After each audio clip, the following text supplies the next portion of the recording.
Hello everybody, welcome to another Test Your Chess video. As I did in the first one, I'll be showing you a game. In this case, this is a miniature game, under 25 moves. And at certain points, you'll have a choice of moves to play. And I will allot points for each choice you make. There are 30 points in total, and if you can get more than 18, you've done pretty well in this rather tactical game I'm about to show you. So I'll give you about 5 seconds before I tell you the answers to the 3 or fewer choices, and you can pause the video to have a closer look at the position. Alright, the game started e4, e5, knight f3, knight c6, bishop b5, so we now have the Spanish game, or the Ruy Lopez. And here, a6 was played, which is main line. So what would you do as white here? The 3 options are bishop a4, bishop c4, or bishop takes knight. Okay, what would you do? 5 seconds from now, I'll tell you the answers.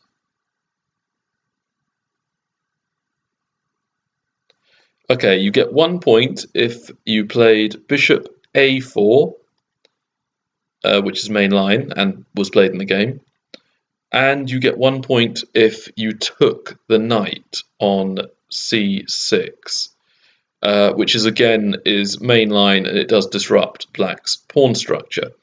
You get 0 if you played bishop c4, because bishop c4 was something you could have played last move, and you've basically given black an additional move a6 for free. So black is better than he would have been, or she would have been, in the regular Italian game, which is what is normally this opening is normally called if you play bishop c4. So let's have a quick look at bishop takes c6 before we go on to the main game. Here, for a bonus point, which recapture would you do here? Would you play b takes c6 or d takes c6?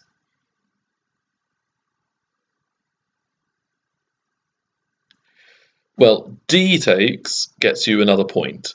The reason is that even though it captures away from the center, which is not recommended normally with pawn recaptures, the thing it does that's far more important is it allows the bishop on c8 and the queen to have far more far more active and be able to move. So it aids in development, and that is very important in the early opening stages, as well as allowing black to not lose a pawn.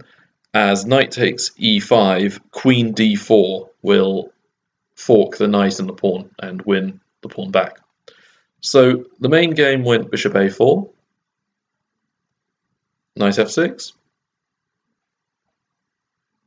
castles, and knight takes e4 here. So what would you now play as white? d4,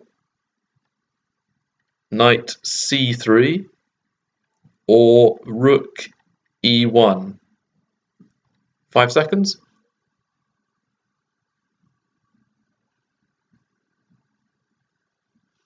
Okay, well, rook e1 does get you a point. This is a mainline variation where after knight c5, white can easily regain the pawn with bishop takes c6, pawn takes, knight takes. And here there's a fairly pleasant game for white. It's nothing special, but it's quite nice. So again, a point for rook e1. d4 was played in the game, which also gets you a point. We'll be exploring more of this in a moment. But knight c3 doesn't get you any points, as black can hold on to his extra pawn, and white won't really have enough compensation. So knight takes c3, d takes, d6. and I think black should be able to castle with relative ease after bishop e6 and bishop e7. So d4 was played in the game, b5, bishop b3, d5, so black isn't really holding on to the pawn grimly, he's just trying to get out pieces, which is needed in the opening. Knight takes e5, knight takes, pawn takes, and now white is threatening d5, so you have three options to defend the d5 pawn. There is bishop e6, bishop b7, or c6. 5 seconds from now.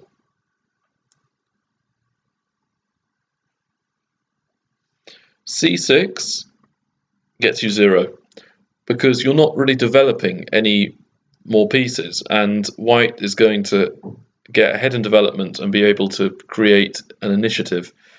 Bishop e3 comes to mind, and again black hasn't really got enough pieces out to have equality in this position. So rook e1 is also a threat here. If it was white's move again, rook takes e4 would be fairly devastating. So c6 isn't a very good move, but bishop b7 was played in the game, and that gets you a point.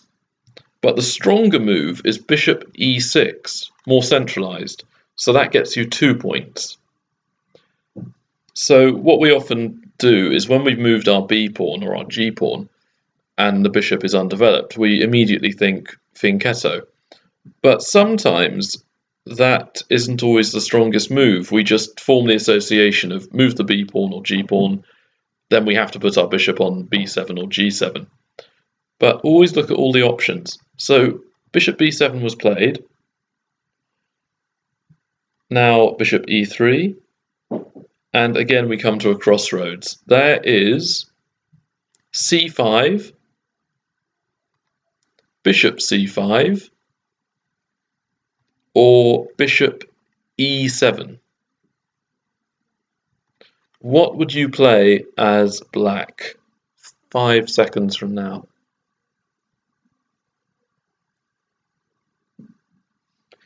Bishop e7 wasn't played, but I think it's worthy of a point. It's a developing move and it does allow black to castle next.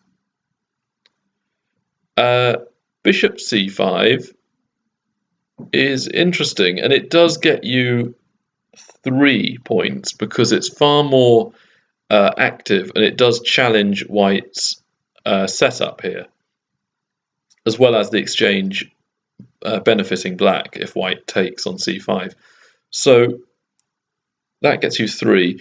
Unfortunately, c5 doesn't get you any because after f3, black's knight is trapped. So c4 has to be played, and after f takes, d takes, bishop takes, pawn takes, e6 is very strong for white. I think the best move is taking the queens off, but white has taking on f7 first with check, and then capturing the queen. And here, white's a pawn up, and black can't take on f7 because rook d7 would fork the king and bishop, winning a piece.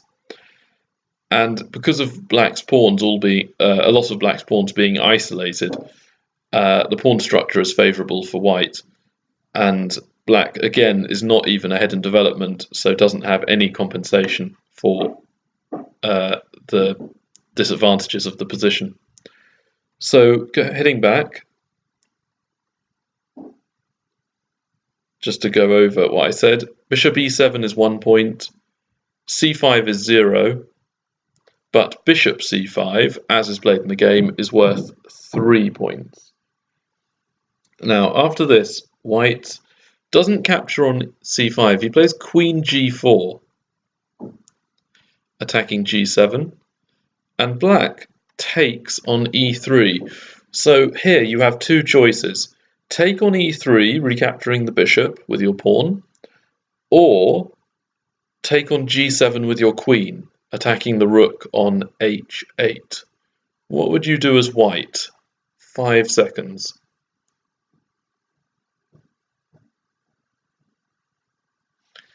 Okay, well, recapturing with f takes e3 gets you 2 points. And before we explore queen takes g7, as that was played in the game, there are a bonus few points here. If white plays, after black castles, if white plays knight c3, black can recapture,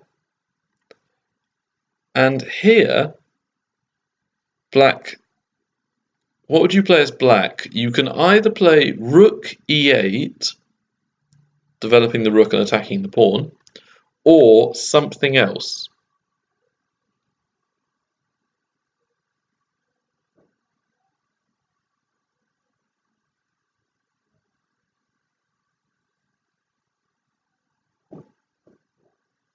Okay, well, rook e8 and all other moves are 0 apart from c5. c5 is incredibly strong. That gets you 4 points because pretty much no matter what white does, say a3 or a4, black can play c4, and now white's bishop is completely trapped. Can you see that? It can't move to b3. It can't move, well, it could move to b1, but it can't get out via c2 because of white's double pawns. And it can't ever take on c4. So as long as black keeps the pawns on c4 and defending c4, white is effectively a piece down. So black should win this fairly easily. Alright, going back to the game, white played queen takes g7, which is worth 0. It does attack the rook, but now what did black play here? 5 points if you get the right answer.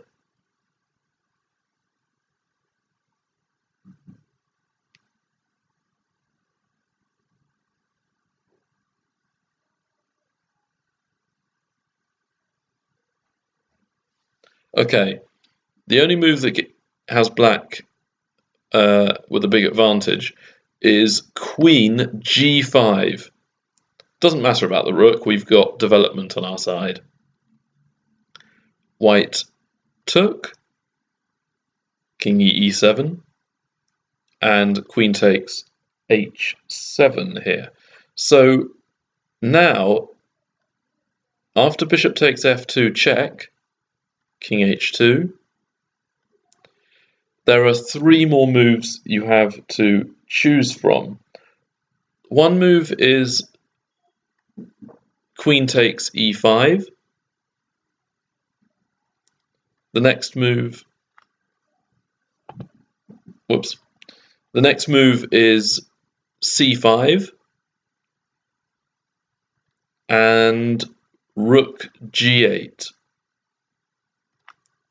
What would you play as black? 5 seconds?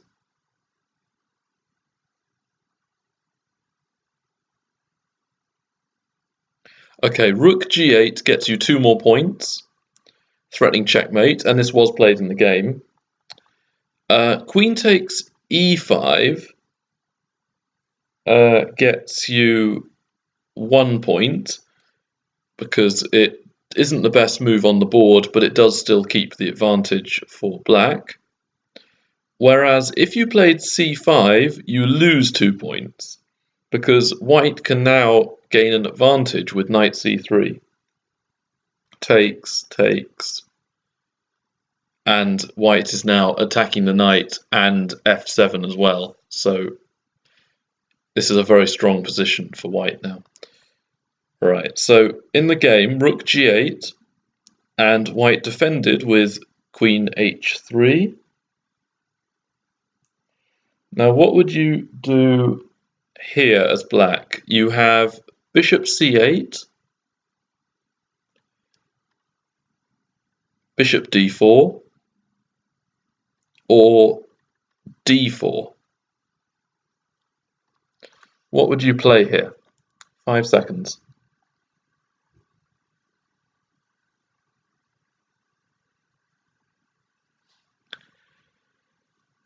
All right, well, d4 gets you 2 points.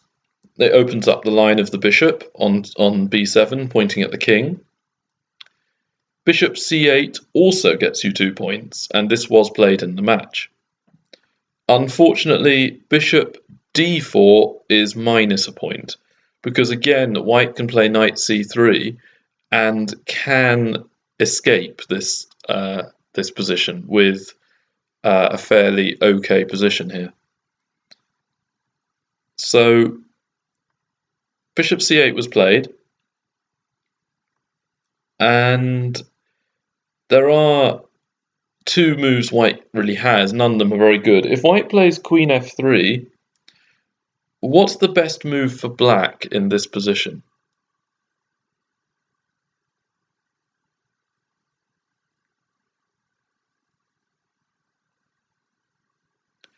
Okay, 3 points if you said knight g3 check. If queen takes the knight, then black can just take the queen back with his own queen. And if pawn takes, then rook h8 check, and white gets mated next move with either rook or queen takes h5 check mate. So that wasn't played. Instead, g4 was played. Black now took, and in the game white resigned. But the most challenging move for black is queen g2, and black can play bishop f3 here. It's a very strong move. And here, what would you play if white took the bishop on f3? To make it harder, I'm not going to show the move on the board. What would you play if queen on g2 went to f3, taking the bishop? 5 seconds.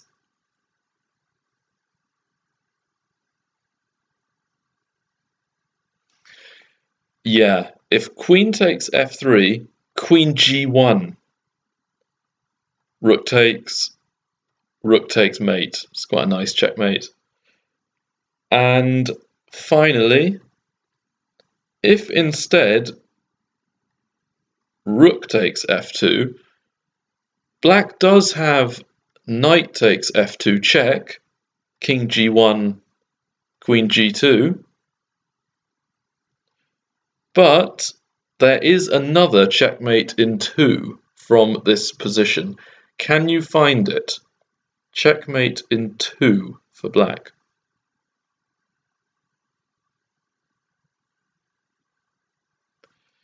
Yes, if you found it, 2 points. Queen c1 check. Rook f1, queen takes f1, and the white queen is pinned, so it can't block or take the black queen. So I hope you enjoyed this miniature and enjoyed trying to find the best moves at home. Comment, like, subscribe, and I hope you join me for the next video. Bye!